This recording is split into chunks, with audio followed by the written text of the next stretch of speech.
Hello student, स्वागत है आप सभी का आपके अपने चैनल में। जैसा कि आप लोगों को पता है, बहुत सारे लोगों की कमेंट्स आ रहे थे कि सर थर्ड पेपर हमारा कंप्लीट नहीं हो पा रहा है, तृतीय प्रश्न पत्र पे आपको वीडियोस नहीं मिली हुई है। तो तृतीय प्रश्न पत्र हम आपको इस तरीके से पढ़ाने वाले हैं जिसमें कि आपको एक एक नोट्स मिल सके, क्योंकि ये बहुत इंपॉर्टेंट था थोड़ा सा, तो जिससे कि आपको एक एक चीज़ें टॉपिक समझ में आ सके। आप देख सकते हैं ये MA फर्स्ट ईयर का प्रथम सेमेस्टर का आपका थर्ड पेपर है, सोशियोलॉजी का, समाजशास्त्र का है। यहाँ पर मैंने लिखा नहीं शायद सोशियोलॉजी, तो यहाँ पर मैं लिख दे रहा हूँ, सोशियोलॉजी का ही है ये चीज़। तो सोशियोलॉजी का लेक्चर नंबर ये 1 है हमारा, बहुत इंपॉर्टेंट है और बहुत अच्छे तरीके से इसमें आपको नोट्स के माध्यम से मैं पढ़ा रहा हूँ। तो जैसे कि आपको पता है कि MA फर्स्ट ईयर का जो आपका थर्ड पेपर है, इसका नाम है विकास का समाजशास्त्र। क्या नाम है इसका? विकास का समाजशास्त्र। अब विकास का समाजशास्त्र क्या होता है, इसके बारे में समझने के लिए उसके कुछ, जैसे कि आपसे ये क्वेश्चन पूछ लिया गया, विकास के समाजशास्त्र को आपको वर्णन करना है या विकास के समाजशास्त्र के बारे में विस्तार से समझाइए या इस पर अपना पॉइंट ऑफ व्यू रखिए। तो सबसे पहले आपको बात करना पड़ेगा कि इसके बारे में आप कॉमनली कैसे बता सकते हैं, यानी कि एक अपना पॉइंट ऑफ व्यू, एक ओवरव्यू कैसे तैयार करेंगे। तो जैसे ही आपको पेपर में क्वेश्चन मिला, आपको इसी तरह से लिखना है कि मुख्यतः आपको क्या लिखना है, देख सकते हैं यहाँ पर सीधा आपके सामने इतना आपको भूमिका बांधना पड़ेगा कि मुख्यतः समाजशास्त्र की बहुत सी शाखाएं हैं। समाजशास्त्र की बहुत सारी शाखाएं हैं, जैसे कि कानूनों का समाजशास्त्र, कानून शास्त्र, अपराध का समाजशास्त्र हो गया, पर्यावरण का समाजशास्त्र है, चिकित्सा और स्वास्थ्य का समाजशास्त्र है, ग्रामीण समाजशास्त्र है, नगरीय समाजशास्त्र है, औद्योगिक समाजशास्त्र है, राजनीतिक समाजशास्त्र। इस तरह से मुख्यतः समाजशास्त्र की बहुत सारी शाखाएं हैं। तो इसी तरह से, जिस तरह से ये सारी शाखाएं हैं, इसी तरह से विकास का समाजशास्त्र भी समाजशास्त्र की क्या है, एक शाखा है। जैसे कि ये सारे समाजशास्त्र के ब्रांचेज हैं, शाखाएं हैं, उसी तरीके से जो विकास का समाजशास्त्र है, ये भी क्या है, समाजशास्त्र की एक ब्रांच है, एक शाखा है। यह विकास प्रक्रिया जो सामाजिक सांस्कृतिक दशाओं के बीच परस्पर संबंधों का अध्ययन करती है। ये क्या करता है कि विकास की प्रक्रिया को और सामाजिक और सांस्कृतिक जो दशाएं हैं उनके बीच में क्या संबंध है, उसका अध्ययन करती है। इस विषय की मान्यता है कि विकास के प्रत्येक पक्ष का क्रियान्वयन समाजशास्त्रीय दशाओं पर निर्भर करता है। यानी कि ये जो सब्जेक्ट है, इस विषय की जो मान्यता है वो कहती है कि जितने भी प्रत्येक पक्ष जो आपके विकास के क्रियान्वित होते हैं वो समाजशास्त्रीय दशाओं पर निर्भर करते हैं। और इन्होंने कुछ एग्जाम्पल्स के माध्यम से इस चीज़ को बताने की कोशिश किया है या इसको प्रूव करने की कोशिश किया है, जिसमें कुछ एग्जाम्पल्स आपके सामने ये दिख रहे हैं। जिसमें पहला एग्जाम्पल आपसे कहा जा रहा है, देखो समझो, कह रहा है कि आर्थिक विकास उद्यमिता के विकास पर निर्भर करता है। इन्होंने कहा आर्थिक विकास जो है वो उद्यमिता के विकास पर निर्भर करता है, और जो उद्यमिता है वो एक सामाजिक मनोवैज्ञानिक तथ्य है। तो इस तरीके से आर्थिक विकास जो हो गया वो क्या हो गया, एक समाजशास्त्रीय दशा पर निर्भर कर रहा है, जो कि सामाजिक मनोवैज्ञानिक फैक्ट है। ओके, दूसरा इन्होंने कहा कि बाजार जो उपभोग के प्रतिमान सामाजिक रूप से निर्धारित होते हैं। बाजार और उपभोग के जितने भी पैरामीटर्स हैं कि बाजार में क्या चीज बनेगी, कौन सी चीज उपभोग होगी, ये सारा कुछ, सारा प्रतिरूप क्या होता है, सामाजिक रूप से निर्धारित होता है कि समाज को क्या चीज चाहिए, व्हाट इज द डिमांड। वो डिमांड में क्या है, उसी चीज को तो मार्केट में लाएंगे और वही चीज मार्केट में क्या होगी, बिकेगी। और जो भी बनेगा, जो भी बाजार में आएगा, इन सभी चीजों में सामाजिक प्रतिरूप ही निर्धारित करते हैं कि क्या चीज होना चाहिए। तो इस तरीके से ये भी क्या है, एक समाजशास्त्रीय स्वरूप है आर्थिक विकास का। आगे बात करते हैं, तीसरा इन्होंने कहा कि बहुत सी समाजशास्त्रीय दशाएं विकास को प्रभावित करती हैं। इन्होंने कहा, मतलब जो एग्जाम्पल दिया जा रहा है कि समाजशास्त्रीय दशाएं निर्धारित करती हैं, तो इसमें कहा कि बहुत सी समाजशास्त्रीय दशाएं जो हैं वो विकास को प्रभावित करती हैं। जैसे कि लैंगिक समानता हो गया, महिला शिक्षा हो गया, लाभ कर में वृद्धि हो गया, साक्षरता में वृद्धि हो गया, एंड कुछ चीज़ें छूट गई क्या, आर्थिक क्रियाओं में उनकी सहभागिता हो गई महिलाओं की, जीवन प्रत्याशा में वृद्धि हो गया, लोकतांत्रिक प्रगति हो गया, शिशु जो माँ है उसके मृत्यु दर में कमी हो गया, जन्म और मृत्यु दर में कमी हो गया, आदि कुछ ऐसे समाजशास्त्रीय फैक्ट हैं, तथ्य हैं जो सम्मिलित रूप से विकास के आयामों का निर्धारित करते हैं कि विकास हो रहा है या नहीं हो रहा है। अगर किसी कंट्री में विकसित हो रही है वो कंट्री, तो उसमें ये सारी चीजों में आपको कमी देखने को मिलेगी। लैंगिक समानता आपको बढ़ता हुआ दिखेगा, महिला शिक्षा में बढ़ेंगे, आर्थिक जो लाभ और आर्थिक क्रियाओं में महिलाओं की सहभागिता देखने को मिलेगी, जीवन प्रत्याशा में वृद्धि मिलेगा, साक्षरता में आपको वृद्धि मिल जाएगा, लोकतांत्रिक प्रगति होगी, बच्चे और मां का जन्म देते समय मृत्यु दर कम हो जाएगा, जन्म और मृत्यु दर में कमी आपको देखने को मिलेगी। जितने भी डेवलप्ड कंट्रीज हैं उठा करके देख लो। तो तीसरी चीज यह है जो समाजशास्त्रीय दशा को निर्धारित करती है। चौथी चीज क्या है, यहां पर आप देख सकते हैं, चौथी चीज क्या है कि विकास का समाजशास्त्र जो है वो न सिर्फ किसी देश के औद्योगिकरण एवं आर्थिक विकास से संबंध रखता है, बल्कि आर्थिक विकास के फलस्वरूप उभरते संबंधों का भी जांच पड़ताल करता है। अतः जो अल्प विकसित और निर्भरता का जो सिद्धांत है, आज विकास के समाजशास्त्र के ज्वलंत मुद्दे बनते चले जा रहे हैं। क्योंकि क्या हो रहा है ना, जो अमीर देश हैं वो गरीब देशों के बीच, अमीर और गरीब देश जो हैं उनके बीच की खाई जो है वो बढ़ती जा रही है। गरीब देश जो है वो विकसित देश के शोषण के साथ विकास की दौड़ में पिछड़ रहे हैं और उनकी पर निर्भरता बढ़ती जा रही है। इसमें क्या कहा गया है कि विकास का जो समाजशास्त्र हो रहा है ना, इसका औद्योगिकरण और आर्थिक विकास से संबंध काफी है और इसमें बहुत सारे ऐसे चीजें आ रही हैं जिसको समझना बहुत इंपॉर्टेंट हो जाता है और वो समाज के द्वारा ही समझा जा सकता है कि जो अमीर कंट्रीज हैं, जो डेवलप्ड कंट्रीज हैं, वो क्या करती हैं, अनडेवलप्ड जो कंट्रीज होते हैं, अल्प विकसित कंट्रीज होते हैं या गरीब देश होते हैं, वहां से जो कच्चा माल है वो कम पैसे में उठाती हैं और उससे प्रोडक्ट्स तैयार करती हैं और फिर वही प्रोडक्ट्स महंगे दामों में उन्हीं को बेचती हैं। तो इनकी जो अपने पर डिपेंडेंसी है, वो गरीब देश क्या होते हैं, दूसरे देशों पर डिपेंडेंट होते हैं। उनको कुछ चाहिए तो दूसरा देश उनको एक्सपोर्ट करेगा, जिससे वो और भी गरीब होते चले जा रहे हैं। तो आर्थिक विकास जो है वो सामाजिक विकास पर निर्भर कर रहा है। अगला पांचवा इन्होंने रखा इसमें अपना, इन्होंने कहा कि परंपरागत समाजों के मूल्य विकास में सहायक नहीं होते। जो परंपरागत समाजों के मूल्य हैं वो विकास में सहायक नहीं होते। जैसे कि आप पुराने समय में कितने बहुत सारे मूल्य हैं, बहुत सारी चीजें हैं जो कहीं ना कहीं रोक देती हैं विकास को। अनुरूपता हो गया, कट्टरता हो गया, हठधर्मिता हो गया, अतार्किकता हो गया, ये विकास को प्रेरित नहीं करते हैं। ये सारी चीजें जो समाज में भरी पड़ी है, जिस समाज में जितने ज्यादा ये सारी चीजें होंगी वो समाज उतना ही ज्यादा अविकसित रहेगा, वो विकसित नहीं हो पाएगा।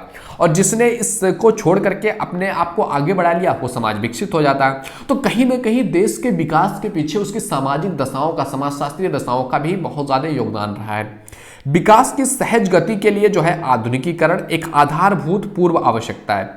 यही कारण है कि आधुनिकीकरण एवं विकास के अधिकांश लक्षण एक समान होते हैं, यानी कि जहां पर जितना ज्यादा आधुनिकीकरण हो रहा है, मॉडर्नाइजेशन हो रहा है, उतना ज्यादा वो विकसित होते चले जा रहे हैं। अगला इन्होंने कहा कि अलग अलग देश जो एक ही देश के अलग अलग भागों में विभिन्नता पाई जाती है, जहां उनकी विशिष्ट अवसंरचनात्मक दशाओं और उनके बीच मौजूदा सामाजिक सांस्कृतिक क्षमताओं में भिन्नता के कारण होती है। इन्होंने कहा अलग अलग देशों में हम देखते हैं कि एक देश जो है वो अभी उसमें जो है पूरी तरह से वो पिछड़ा हुआ कह सकते हैं आप। उसमें अभी जो समाज में एक समाज में रहने की जो व्यवस्था है वो ही सही नहीं हो पाई है। और दूसरा समाज जो है एक ऐसे लेवल पर पहुंच चुका है जहां पर मनुष्यों का बहुत कम यूज रह गया है। एआईज काम कर रही है, कंप्यूटर काम कर रहे हैं, रोबोट्स काम कर रहे हैं, मिसाइल्स बन चुकी हैं, अलग अलग तरीके से काम हो रहा है। तो इसमें बहुत अलग अलग देशों में अलग अलग पार्ट्स देखने को मिलते हैं। एंड ये भी देखा गया है कि एक ही देश में अलग अलग भागों में विभिन्नता आपको देखने को मिलेगी।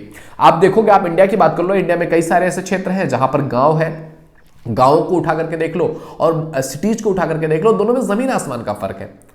आप यूपी एंड बिहार के गांवों को देख लो और जाकर के आप देख लो मुंबई के smart city, Delhi smart city. क्यों? तो इसमें भी आपको भिन्नता देखने को मिलती है क्योंकि उनके सामाजिक और सांस्कृतिक जो क्षमताएं हैं उसमें भिन्नता देखने को मिलती है। तो जितना ज्यादा जो आधुनिक होता जा रहा है उसमें विकास की दर उतना ही ज्यादा बढ़ती जा रही है। तो इन सभी चीजों से हमें क्या समझ में आ रहा है कि विकास के समाजशास्त्र के विषय क्षेत्र को शास्त्रीय अर्थशास्त्र और पिछली सदी के दूसरे अर्धांश के शुरुआती वर्षों में उभरे विकास के अर्थशास्त्र के बीच अंतर स्थापित करके ही अच्छे तरीके से समझा जा सकता है। शास्त्रीय तथा परंपरागत जो अर्थशास्त्र है, जो शास्त्रीय या परंपरागत अर्थशास्त्र की हम बात करें तो उसमें विशुद्ध रूप से राजनीतिक अर्थव्यवस्था का अध्ययन था। इसके अंतर्गत राजनीतिक और अर्थशास्त्र के मध्य जो है वो संबंधों का क्या हुआ, अध्ययन किया जाता है तथा एकाधिकार एवं प्रभुत्व के आर्थिक नियमों का विश्लेषण किया जाता है। संसाधनों और बाजारों का प्रबंधन तथा उनका सर्वोत्तम उपयोग और निरंतर वृद्धि उनके अध्ययन का, जो उनके पॉइंट ऑफ व्यू का वो सबसे ज्यादा सार तत्व रहा है। किस तरीके से वृद्धि होती रहे, बाजार और संसाधन बढ़ते रहे। अब आगे बात करते हैं। विकास के अर्थशास्त्र का क्षेत्र काफी विकसित है। विकास का जो अर्थशास्त्र है उसका क्षेत्र काफी ज्यादा विकसित है। एमपी टोडरो इस पर अपना विचार रखते हैं।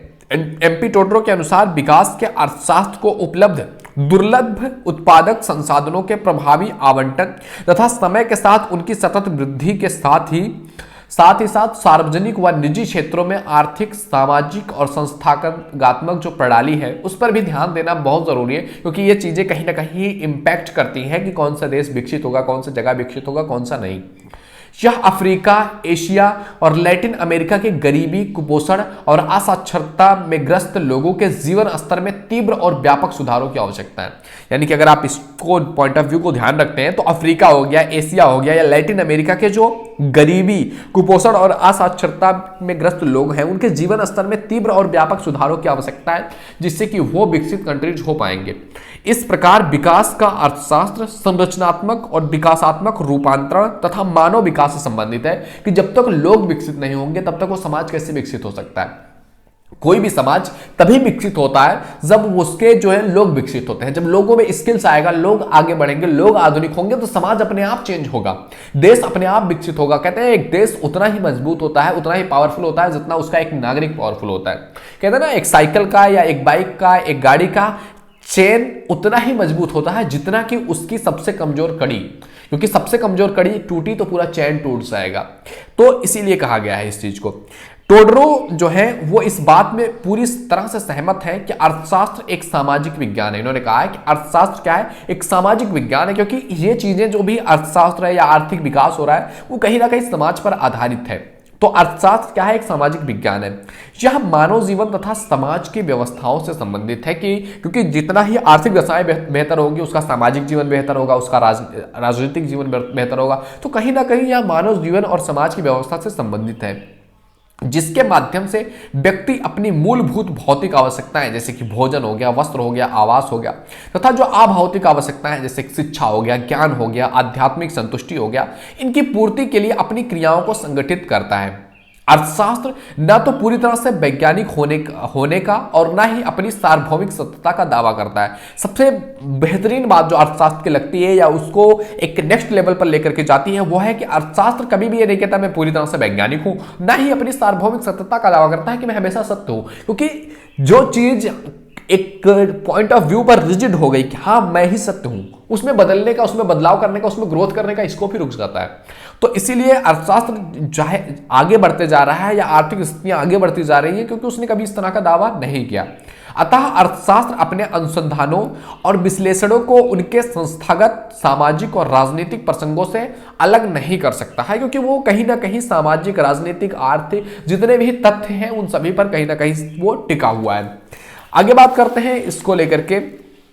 तो खास तौर पर अगर बात किया जाए, मेनली मुख्य रूप से समझा जाए इस चीज को, तो खास तौर से जब तक भूख, गरीबी और खराब स्वास्थ्य की मानवीय विडंबनाओं से जुड़ा विषय है जिससे विश्व की 2/3 जनसंख्या जूझ रही है। खास तौर से अगर बात किया जाए तो भूख, गरीबी और खराब स्वास्थ्य की जो मानवीय विडंबनाएं हैं इससे पूरी दुनिया का, पूरे विश्व का 2/3 जनसंख्या जूझ रहा है। क्योंकि केवल 1/3 ही 3 में से 1 पार्टी ऐसा है जो सुविधाओं का, आर्थिक व्यवस्थाओं का भोग कर रहा है। बाकी 2/3 जनसंख्या जो है वो तड़प रही है, वो भूख का, खराब स्वास्थ्य से ग्रसित है। टोडरो ने इस बात पर भी बल दिया है कि नैतिक व आदर्श मूल्यों के परिक्षेत्र की पहचान, टोडरो ने इस बात पर भी बल दिया है कि नैतिक और आदर्श मूल्यों के परिक्षेत्र की पहचान आवश्यक है ताकि यह तय हो सके कि सामान्य रूप से अर्थशास्त्र विषय के लिए और विशेष रूप से विकास के अर्थशास्त्र के लिए कौन सा केंद्रीय तत्व वांछनीय है और कौन सा अवांछनीय है। इस चीज के बारे में जानना, इस चीज के बारे में पता होना बहुत इंपॉर्टेंट हो जाता है। आर्थिक और सामाजिक समानता, गरीबी निवारण, सभी के लिए शिक्षा, जीवन स्तर में सुधार, राष्ट्रीय स्वतंत्रता, इन सभी चीजों पर थोड़ा सा डिस्टर्बेंस हुआ बट डोंट वरी। तो कह रहे हैं कि आर्थिक और सामाजिक समानता होनी चाहिए, गरीबी निवारण हो, सभी के लिए जो है शिक्षा, जीवन स्तर में सुधार, राष्ट्रीय स्वतंत्रता, संस्थाओं का आधुनिकीकरण, राजनीतिक और आर्थिक सहभागिता, स्वावलंबन, आत्मसंतुष्टि जैसी अवधारणाओं व लक्ष्य का अच्छा और वांछनीय है और क्या नहीं है, जैसे कि व्यक्तिनिष्ठ मूल्य निर्णयों से प्राप्त होते हैं। तो इन सभी चीजों का ध्यान रखना और इन सभी चीजों पर जितना ज्यादा काम किया जाता है उतना ही कोई कंट्री, कोई देश, कोई जो है राज्य उतना ही ज्यादा विकसित होता है और विकास के क्षेत्र में उसका योगदान बढ़ता है। अतः विकास के समाजशास्त्र के बारे में अगर इसको समाप्त करने की कोशिश किया जाए और समझने की कोशिश किया जाए कि विकास का समाजशास्त्र क्या है, तो अतः विकास का समाजशास्त्र एक ऐसा सामाजिक विज्ञान है जो आर्थिक विकास का अध्ययन करता है। विकास का समाजशास्त्र क्या है? एक ऐसा सामाजिक विज्ञान है जो आर्थिक विकास का अध्ययन सामाजिक विकास के दृष्टिकोण से करता है। करता तो वो आर्थिक विकास का अध्ययन है, लेकिन उसमें समाज के एंगल को देखते हुए कि समाज की वजह से क्यों इस तरह से चीजें हो रही हैं, उसको भी ध्यान में रखता है। यह आर्थिक विकास के विभिन्न स्तरों तथा समाज के सामाजिक, सांस्कृतिक, राजनीतिक और संस्थागत क्षेत्रों के मध्य संबंध तलाशने का प्रयास करता है। जो ये विकास का समाजशास्त्र है ना, ये आर्थिक विकास के विभिन्न स्तर, समाज के सामाजिक, सांस्कृतिक, राजनीतिक, मतलब कौन कौन से एंगल से जिसकी वजह से कोई राज्य विकसित हुआ और कोई राज्य विकसित नहीं हो सका, उन सभी चीजों को में जो संबंध है उसको खोजने का प्रयास करता है। यह विषय यह जानने का प्रयास करता है कि सामाजिक, सांस्कृतिक, राजनीतिक और संस्थागत कारक किस सीमा तक विकास में सहायक या बाधक है। मतलब ये जो विकास का समाजशास्त्र है ये पता करने का प्रयास करता है कि सामाजिक हो, चाहे राजनीतिक हो, सांस्कृतिक हो और संस्थागतात्मक जो कारक हैं, जो पॉइंट्स हैं, जो फैक्ट्स हैं, वो कितने हद तक किसी राज्य के विकास में सहायक बन सकते हैं या बाधा तैयार कर सकते हैं। इस विषय का मूल उद्देश्य जो है वो है आर्थिक विकास के गैर आर्थिक कारकों की खोज करना। यानी कि आर्थिक विकास तो हो रहा है, वो आर्थिक विकास की अलग अपनी एक पॉइंट ऑफ व्यू है, अपना एक पहलू है, लेकिन उसमें सामाजिक जो कारक हैं, आर्थिक विकास के जो कौन कौन से कारक हैं जो उसको आर्थिक विकास को आगे ले जाते हैं और आर्थिक विकास में ब्रेक लगाते हैं, उस चीज की खोज करता है आर्थिक विकास। तो ये था दोस्त हमारा आज का टॉपिक, जिसके बारे में हमने समझा कि क्या है विकास का समाजशास्त्र और इसमें कौन कौन से टॉपिक्स हैं, किन किन चीजों के बारे में अध्ययन किया जाता है। तो ये था। अगर आपको इसका जो है पीडीएफ चाहिए तो डिस्क्रिप्शन में मैं लिंक प्रोवाइड करवा दूंगा, अदरवाइज आप मेरे टेलीग्राम चैनल पे भी विजिट कर सकते हैं। टेलीग्राम चैनल का जो है लिंक सेम नाम से है, मतलब आप जा करके सर्च करोगे तो आपको मिल जाएगा। मैं यहाँ पे स्क्रीन पर भी दिखाने की कोशिश कर रहा हूँ कि क्या चीज़ है, एंड उसमें डिस्क्रिप्शन में लिंक दे दूंगा आपको टेलीग्राम चैनल का, जहाँ पर जाकर के आप विजिट कर सकते हो। ओके, तो ये सारी चीज़ें हैं, आप यहाँ पर देख सकते हो। तो इस तरीके से ये सब चीज़ें हैं, आप अपने दोस्तों में भी शेयर करो जिससे कि उनकी भी काफ़ी हेल्प हो सके। बहुत सारे लोगों के कमेंट्स आ रहे थे इस चीज़ को लेकर के, तो अगर उन्होंने ये वीडियो नहीं देखा है तो शेयर कर दीजिए उनके पास। तो आई होप वीडियो तुम्हें पसंद आया होगा। वीडियो पसंद आए तो लाइक जरूर कीजिए, चैनल को सब्सक्राइब करके बेल आइकन हिट कर लो ताकि आने वाली वीडियोस का नोटिफिकेशन आपको मिलता रहे। ओके मेरे दोस्त, तो मिलते हैं आपसे अगले वीडियो में, तब तक के लिए जय हिंद, जय Bharat, thank you, bye bye.